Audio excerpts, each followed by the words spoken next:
Living happy में मैं नरेंद्र कुमार सहृदय स्वागत करता हूं। मित्रों, आज हम बात करने जा रहे हैं हमारे देश की एक स्वास्थ्य महामारी के बारे में। हाँ मित्रों, वह कुछ और नहीं, वह मोटापा है, जो कि हमारे देश में एक गंभीर, जटिल और महामारी का रूप लेते जा रहा है। मित्रों, हम सब जानते होंगे कि मोटापा यह एक बीमारी है जिसमें हमारे शरीर में वसा की मात्रा अधिक हो जाती है।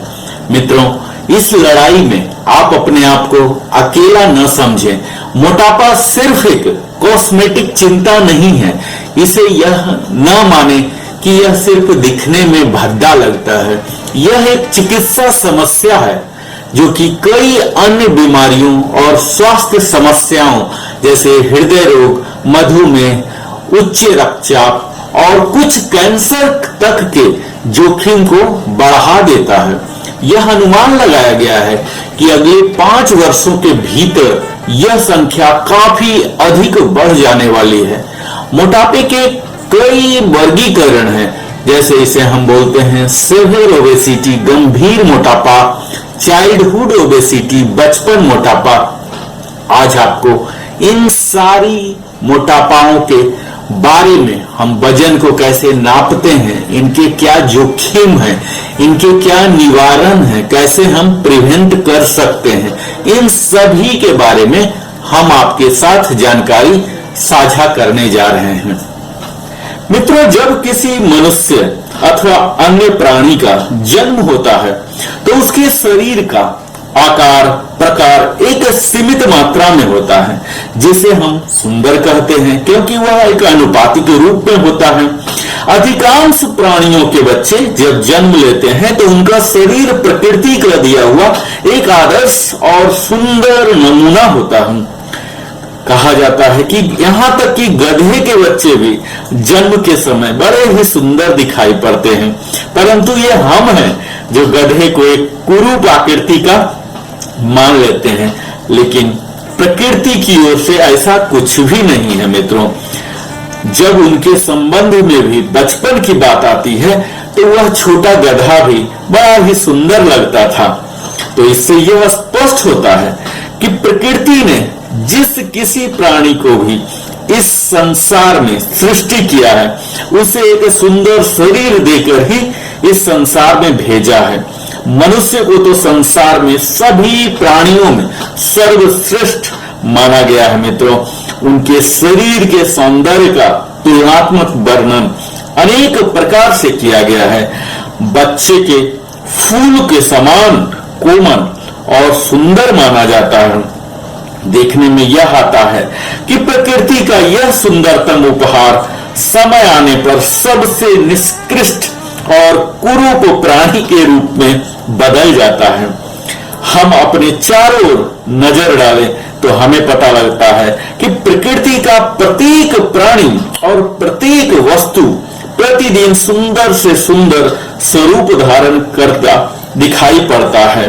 एक पौधा अंकुरित होता है तो उसकी 2 कोमल पत्तियां देखकर मनुष्य हर्षित हो जाता है।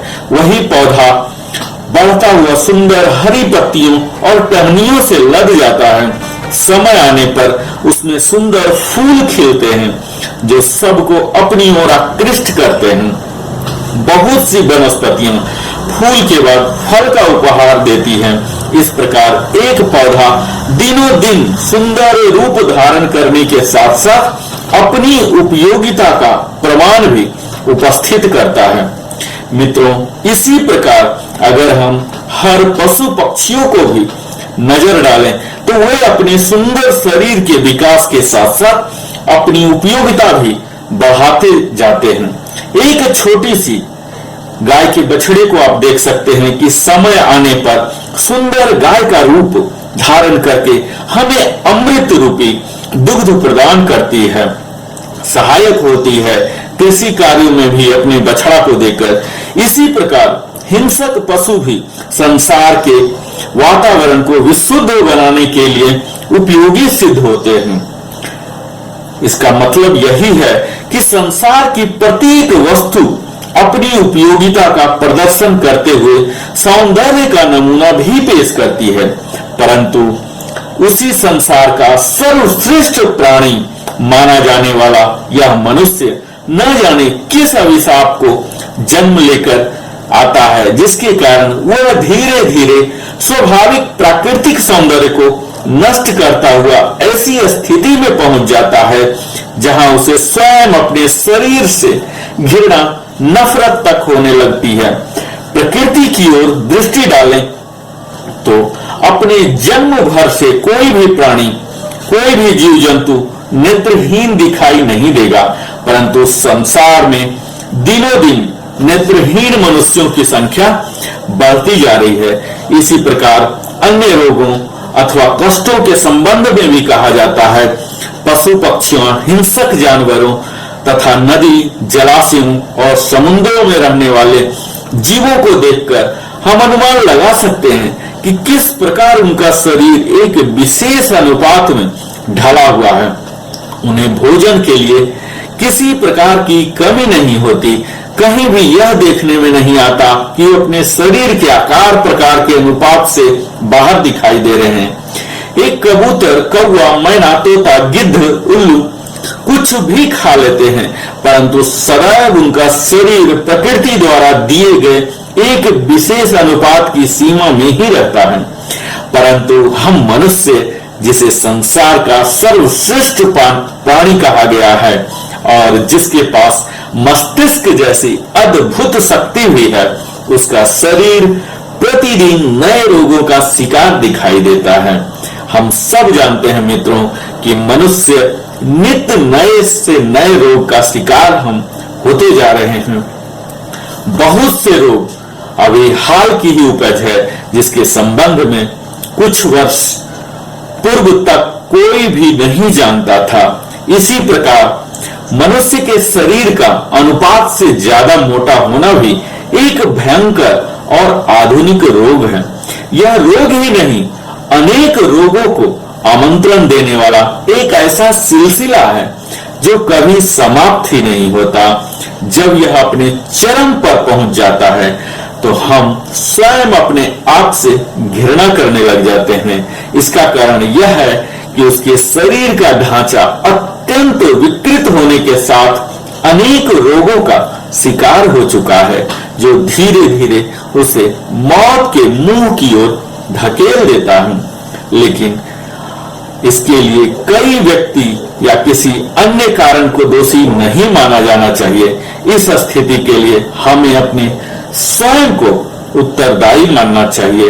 यह अलग बात है कि इसका कारण उसका अज्ञान, अशिक्षा, अकर्मण्यता, निष्क्रियता या जानबूझकर किए गए क्रियाकलाप भी हो सकते हैं। आज के आधुनिक स्वास्थ्य विज्ञान के अनुसार जब बच्चा पैदा होता है तो उसके शरीर की लंबाई और आकार प्रकार के अनुरूप उसका वजन किया जाता है। प्रायः स्वस्थ माताएं जो गर्भ के समय स्वास्थ्य का ध्यान रखती हैं, उनके बच्चों का भार प्रायः औसत रूप से सामान्य पाया जाता है। इसका अर्थ यह होता है मित्रों कि प्रकृति की ओर से ऐसे नियम बनाए गए हैं जिनके अनुसार मनुष्य के शरीर के लंबाई के अनुपात से उसके शरीर का भार भी निश्चित होता है। परंतु प्रकृति द्वारा दिए गए संतुलन में कब विकार उत्पन्न हो जाता है, इसकी और अधिकांश मनुष्य ध्यान ही नहीं देते, जिसके कारण उनका शरीर बेहद बेडौल हो जाता है। एक वस्तु में दोष उत्पन्न हो जाने पर उसके बदले हुए वस्तु ली जाती है। उसी प्रकार रोगों से ग्रस्त जर्जर शरीर को बाजार में नए शरीर में नहीं बदला जा सकता। दुख की बात है कि पुराने जर्जर शरीर के स्थान पर नया शरीर मिलना असंभव है, परंतु प्रसन्नता इस बात की है कि यदि मनुष्य चाहे तो उस जर्जर और भद्दे आकार वाले शरीर को अपने प्रयत्नों से एक सुंदर स्वरूप में बदल सकता है। आप आज देख रहे हैं हमारे साथ कि किस तरह से मोटापा का एक विकराल रूप हमारे समाज में, हमारे देश में आ चुका है।